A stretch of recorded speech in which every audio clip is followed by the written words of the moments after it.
Our first word of advice for New York City is don't rent a car.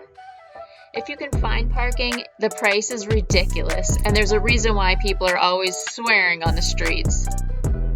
Our second tip is way more fun. We highly recommend grabbing some New York-style pizza to have in your hand while you're walking to Times Square for the first time. It just feels like such an iconic New York experience. Hey, if you're looking for more of these unique travel ideas, be sure to subscribe.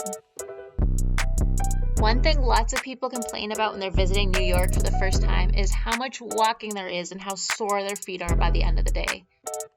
I know that you want to look fabulous, but take it from my girls, you definitely want to be wearing sneakers downtown.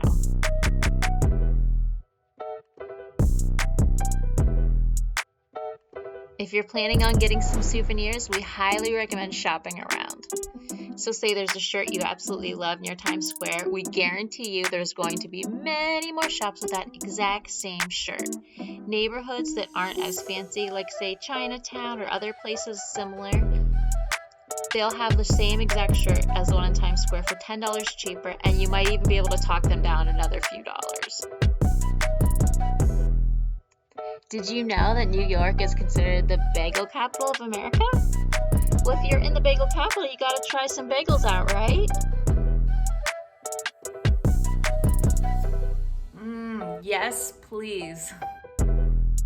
Street performers can totally add to your experience downtown. But I just want to give you a heads up because not many people going for the first time know that these come with a price tag. If you're asked to be in the show, they try to get at least a $20 bill out of everyone. Go for it, guys. Here we go. And if you see a mascot walking around and they say, "Want a picture with me?" they do want you to pay for it. And they'll let you know.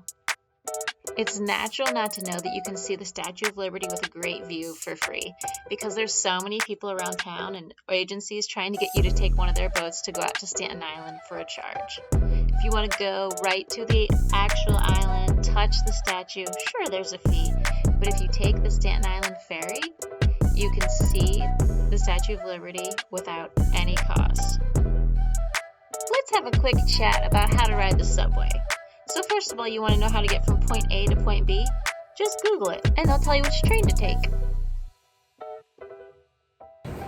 So we just learned that if you do Apple Pay, you can only go with 4 people, and we have 5 people.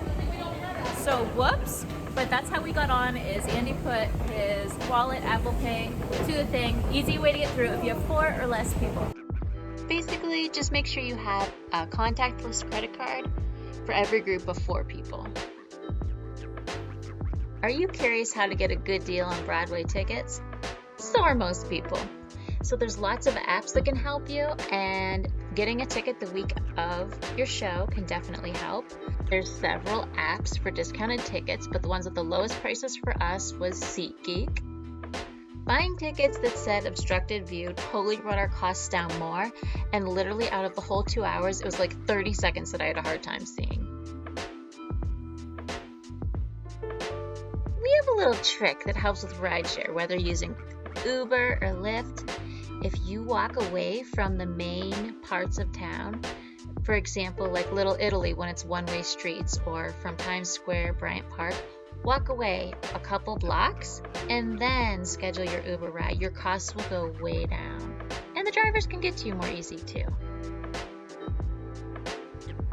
Hey, if you found something here helpful, we'd love for you to subscribe to catch more of our tips and tricks in the future. And say hey in the comments. It's always fun to meet new people. We hope you have an excellent time in the Big Apple.